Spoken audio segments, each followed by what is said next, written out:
We got markers! Hello and welcome back to Jenna Gets Creative. My March ScrawlrBox finally made it here. A little battered, but it looks intact. Let's dig in. As usual, I'm going to read through the menu card that comes in the box and give my reviews of the items, then we'll talk about the piece and my overall opinion of this box at the end. I'll pop clips from the unboxing segment back up in the corner when I start reading each new item on the card, just so we're all on the same page. All of the suggested retail prices, or RRP, on the card are in pounds sterling because ScrawlrBox comes from the UK, but I will include converted prices to US dollars and Canadian dollars in the description box down below. I'll also look up some prices in the wild from popular art retailers in all three markets and include those for comparison, and I'll do some savings calculations based on subscriber prices and the RRP value of the box. All of that's in the description. I'm not reading off a bunch of extra numbers. That'd just get confusing. Let's go. The featured artist goes by Hatch, though we do also have his real name, Dave Smith. I could stare at this print for hours. At a glance, it looks like a perfectly mirrored image, but each element is slightly different on each side, and it's so cool. The prompt is Imaginarium. I'll talk more about that at the end, but just so the drawing makes more sense before we get to that chatting bit, let me just say that Imaginarium was the code word for the educational toys section at Toys R Us. So this is box number 55, and the blurb at the top of the card says, "What does the inside of your mind look like? If you had to draw your imagination, what sort of place would this be? This month, we want you to explore your strange and wonderful mind, and then try to create a visual representation of your own imagination, closely examining the creatures, objects, and places that might exist within it. Have some fun and get creative with things you might include in it. It could be anything at all. Your imagination is the limit, quite literally. Nothing has to make sense, especially to anyone other than yourself. You can include things you like, things you hate, places you've been or would like to go, and any mystical creatures or objects you might find in a place like this. Let your imagination run wild, and we know your creation will be an exciting and interesting marvel to behold." The first item on the card is Spectrum Noir TriBlend markers. The Spectrum Noir TriBlend markers have a unique 3-in-1 design and blending system. These alcohol markers are equipped with 3 different color shades that can be seamlessly blended for the perfect gradient finish. The pen has 3 separate ink chambers, each with a different color, which can be transferred through a fine bullet nib, which helps produce the controlled blend. The 3 colors inside each section have been carefully developed to produce an effortless gradation, which will deliver the same result every time, with no trial and error or guesswork. These markers use high-quality alcohol dye-based ink that is designed to give a flawlessly smooth and seamless coverage for all of your artistic creations. RRP is £3.49 each, which works out to £10.47 for the trio. I've tried these before because Sketchbox sent out the light green marker in their marker-themed box last summer, along with some Copics and some Sketchbox signature brush markers. It's always nice to have more alcohol-based markers, and all of these are definitely colors that I need more of in my collection. I wish I'd been able to open this box before I did the Using All My Blue Markers challenge last week, because I definitely would have included one of these. I do really like Spectrum Noir's markers in general too, so I'm always happy to receive them. If you've tried lots of different alcohol-based markers, but you somehow haven't managed to try any alcohol marker varieties from Spectrum Noir yet, I find the ink in this brand is most similar to Winsor Newton and Sketchbox Signature. There definitely seems to be a little more of the alcohol base in these inks than brands like Copic, Spectra AD, or Blick Studio, because these ones do a little more pushing around if you blend them with those brands, and their colorless blenders seem to be more potent. The 3 markers we got are the Blue Turquoise, Gold Brown, and Antique Pink sets. And I'm honestly not sure which is my favorite gradient, Gold Brown or Antique Pink. It isn't Blue Turquoise. They're all lovely shades, but they're definitely not different enough, And that was my complaint with the light green TriBlend marker I got from Sketchbox last year. The mid-tone is just way too similar to the dark one. I think Antique Pink makes the smoothest gradient, but Gold Brown has the most noticeable value difference between the three shades and therefore adds the most variety to my collection. Also, the darkest shade seemed to be a dupe for one of the yellowy browns from my Ohuhu brush markers that I absolutely love, and the lightest shade looks like a paler version of Copic's Y21 Buttercup Yellow, which I also get a lot of use out of. As far as blending these markers with each other, not just within the intended gradient, I was able to get somewhat of an orange on the star, and I was able to change the tone of the brown hair on the little Weeble guy down in the bottom left. But the blue turquoise really didn't blend well with anything else. I was hoping to be able to make a purple, but it didn't work out. I tested some blends off screen and no such luck. Overall, I do like these markers and I'll definitely use them again in the future as a regular part of my marker collection. That said, I still have the same complaints and concerns about this particular product as I did last summer with the green one. First of all, when these markers are all assembled, they're really big. They're significantly longer than most other markers in my collection, about the same as Tombow ABT and dual brush pens, and although Spectrum Noir markers tend to be a little chunkier in the barrel width, these are particularly girthy. The hexagonal barrel shape does make them as ergonomic to hold as possible, but I really don't like how big they are. I'll admit though that they're probably so wide because they're accommodating a wider than average ink reservoir. I don't know that for sure, but I hope that's the reason, because if they have the same skinny little ink reservoirs as your typical alcohol marker, then there can't possibly be much ink per color at all, and then the barrel would be unnecessarily too wide. I also really don't like the fact that we only get fine tip nibs. By the way, PSA, do not refer to these as bullet nibs in the comments. YouTube's censor bots will erase your comment, and I will not be able to retrieve it from spam like I can on comments with links or too many emojis. YouTube doesn't like the word bullet, and it doesn't care about context. But yeah, not a fan of the fine tip choice when we only get one nib per color. Obviously brush nibs would be the best choice for blending, and Spectrum Noir Illustrator brush nibs are quite nice, but brush nibs are also the most expensive, so I would gladly accept chisel nibs. I can blend almost as well with a chisel as with a brush, and I can get super wide and super tiny marks out of them. They're truly the most versatile nib option. Spectrum Noir doesn't even put them on their Illustrator markers with the brush nibs either. Those are brush and fine point, and even with those, I wish they had a chisel instead of a fine point. No more fine points! I'm starting a petition. Okay, not really, but I'd sign one. Moving on, next we have the Molotow Blackliner 0.4. This Molotow Blackliner's precise nib guarantees fine and exact line work in your art. It's an easy-to-use pen that is ideal for sketching, outlining, and detailing, and it is a great addition to your fineliner collection. Blackliner uses a water-based archival ink that is resistant to water and chemicals, so it is an ideal pen to use with multimedia projects. This pen also features a new cap-off function that protects the pen from drying out for up to 180 minutes. RRP is £1.98. 180 minutes is 3 hours, by the way. So this appears to be a pretty basic, high-quality pigment ink fineliner with a Japanese-style metal-clad nib. I'm very intrigued by this brand, so I love trying new things from them whenever a box sends them out. I also really do like the 04 size in fineliners, and a lot of brands do mostly odd number sizes, so this isn't as common to find. Nothing negative to say. You might notice that it appears to smear under the alcohol ink in my piece here, but you'll also see me make some test marks on the scrap piece of cardstock I've got underneath it at some point, let it dry for quite a while, and then scrub over it with the lightest shades from all three markers. There's no smudging when I do that, so we'll blame the paper from this box, not the pen. The price is mid-range for the quality.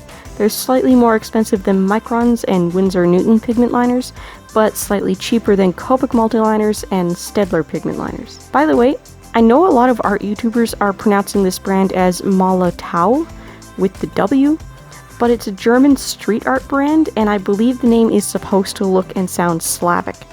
I pronounce it Molotov, like a Molotov cocktail, and this spelling with the W instead of a V is also correct for that phrase. They're both acceptable. Moving on, we have the Lyra Rembrandt Art Design Pencil. The Lyra Rembrandt Art Design pencils are encased in pure cedar wood with an ultrafine, extra-resistant graphite lead, which makes them extremely durable to excessive use. This premium pencil is the ideal instrument for all your drawing, sketching, and designing needs, and its high durability makes it perfect for constant demands of any artist. RRP is £1.20. ScrawlrBox has sent us a pencil from Lyra before, the Robinson in 3B. This is the Rembrandt in HB. Not to be confused with the Rembrandt line from Royal Talons USA, this is the Rembrandt line from Lyra, Germany. Again, though, not much to say. It's a pencil. It writes smoothly, it erases well, doesn't have its own eraser. HB lead is a pretty safe and boring choice, but at least it's not something ridiculously dark like 6B or softer, considering the lightweight on the paper we'll be working on. Next up is the Faber-Castell Dust-Free Eraser. This Faber-Castell eraser is the perfect tool for removing any lead, charcoal, or color pencil markings. The eraser is designed to create minimal eraser shavings, and the shavings it does create stick together for easy disposal, leaving you to concentrate on your art without worrying about making multiple trips to the dustbin. RRP is £1.55. I already have another white dust-free eraser from Faber-Castell still in its plastic wrap from the Jazzy Art Box collaboration with Smart Art Box last year, and I haven't opened it because I've got a ton of erasers, and I already have a black dust-free eraser opened.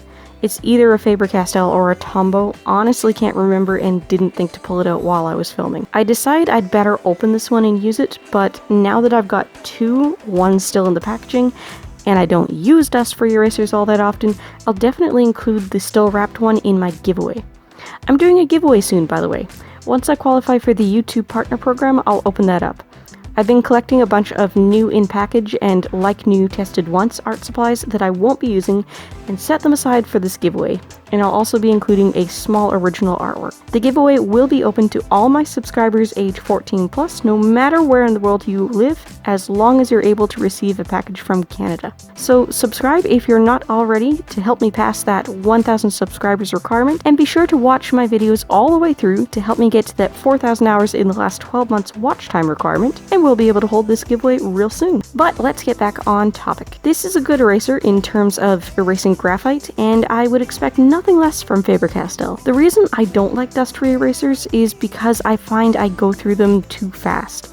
Instead of breaking up in tiny little dust bits like your average vinyl eraser, these are softer and gummier, and they flake off in large rolls of debris. So you're not getting fine dust, it's a lot easier to clean up, but I find you lose more of the eraser each time you use it than a non-dust-free eraser of equivalent quality and softness. Other than that though, great eraser. Erases smoothly and completely and doesn't seem to leave any sort of residue on the page. I've tried some erasers, including the little square Milan one we got in ScrawlrBox last year that seemed to leave a bit of a film on the page and then ink and watercolor doesn't stick well. Not the case here, great eraser. Last but not least, we have the included paper. Clairefontaine Goldline A5 layout pad. This high-quality gold line layout pad has 20 sheets of smooth surface textured paper to enable you to produce your best work. The 70 GSM white paper eliminates spread, stops ink bleed, and allows the ink to dry quickly to avoid smudges and smears, helping you keep your work in pristine condition. RRP is £2.20. Goldline doesn't appear to be sold in North America, so this is a really interesting item to include. I've never used marker on uncoated layout paper before, but this is basically the same as my lightweight Transotype marker paper, just uncoated. When it's called marker paper, it's usually been coated or treated to combat the strength of alcohol inks, but all thin marker papers are also layout paper. It's a very thin paper, enough that you can see through it with the right lighting conditions, like heavyweight tracing paper, and it's always very smoothly textured like vellum. Some layout paper is vellum, some isn't. It all depends on how it's made. My pad seems to have suffered from the box being a little beat up because the cover came right off as soon as I opened it, which is a little annoying, but not the end of the world. I did my swatching on the top sheet of the pad without removing it, and in the spots where I tested making the marker gradients, it did bleed through to the page underneath. The blurb about this paper claims it prevents bleeding, so either that's not actually true for alcohol inks, or they mean it prevents feathering, which would appear to be true. Because it bleeds through though, I know it's uncoated even though the description doesn't say so. Fortunately though, that does mean if you somehow end up with a loose page, you don't have to worry about figuring out which is the coated side because it's neither. Both sides of the page should perform exactly the same. The wrong side of coated paper tends to be absolutely awful. As I already mentioned, this smearing of the liner ink under the alcohol ink seems to be this paper's fault, since it doesn't happen on cardstock. That was particularly annoying because I accidentally lined a part of the star that I didn't mean to, and instead of being able to aggressively color right over it and hopefully dilute the mistake a bit, I had to avoid it, so it stayed just as dark as everything else, and it has a little smudging from the first pass. Grr. I considered doing exactly the same thing to all the other visible arms of the star, but then it wouldn't look anything like a Toys R Us star, so... But yeah, good paper for what it is. In the future, I would ink the line work last, and obviously this is always going to require taking the sheet off the pad and or putting a scrap under it when I'm working in alcohol ink. Which will be every time, because what else would I use layout paper for? I did get my hands on some fancy looking layout paper from Winsor & Newton recently. You'll see and hear more about that in an upcoming video. So I'll definitely report back later with a comparison of the two uncoated layout papers. Also, can I just say something I think a lot of us ScrawlrBox subscribers are thinking?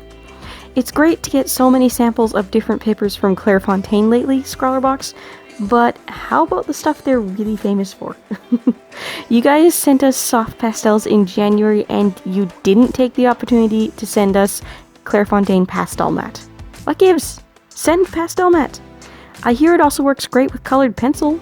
We've reached the end of the card, so now it's time to talk about the prompt, the piece I created, and give my overall opinions and impressions for this box. The prompt, as I already mentioned, is Imaginarium, but then in brackets under that, it says a place dedicated to the imagination.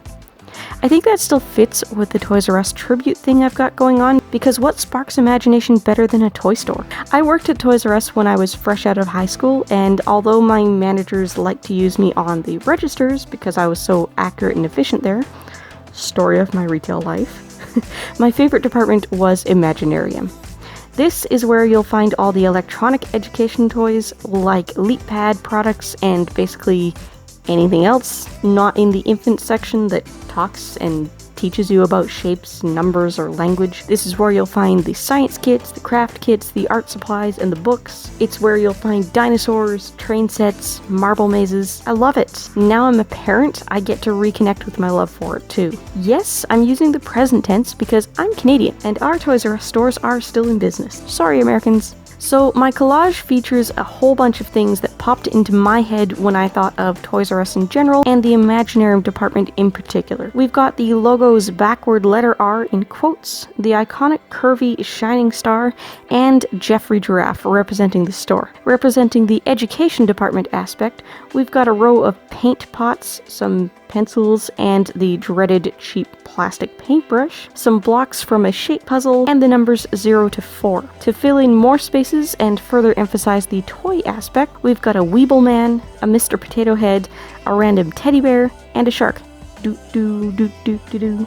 You know what was great about working in a toy store? We got to check out all the toys as we tidied up, we saw a lot of cute kids all day, and I wasn't constantly tempted to spend all my money on the store's own stock, because as cool as toys are, I was 18. So what do I think of this box overall? Very well planned and curated. The supplies and colors chosen went well together, and I had a lot of fun with the prompt. I'm glad to have more TriBlend markers and to have had the opportunity to try a fineliner from Molotow. Didn't know they made fineliners. It's also interesting to try paper from the Goldline product line, since that doesn't seem to be sold anywhere in North America. This box was definitely a great experience, and in that way it lives up to my usual experience with ScrawlrBox. That said, as you'll see for yourself if you look at the calculations and the prices in the wild I've reported in the description box down below, the monetary value isn't there. Only UK customers are getting any sort of savings based on the RRP numbers, and nobody is saving based on the real real-world prices. Keep in mind that without prepaid discounts, this box is £15 with an additional £5 shipping outside of the UK, and the RRP on this box only adds up to £17.40.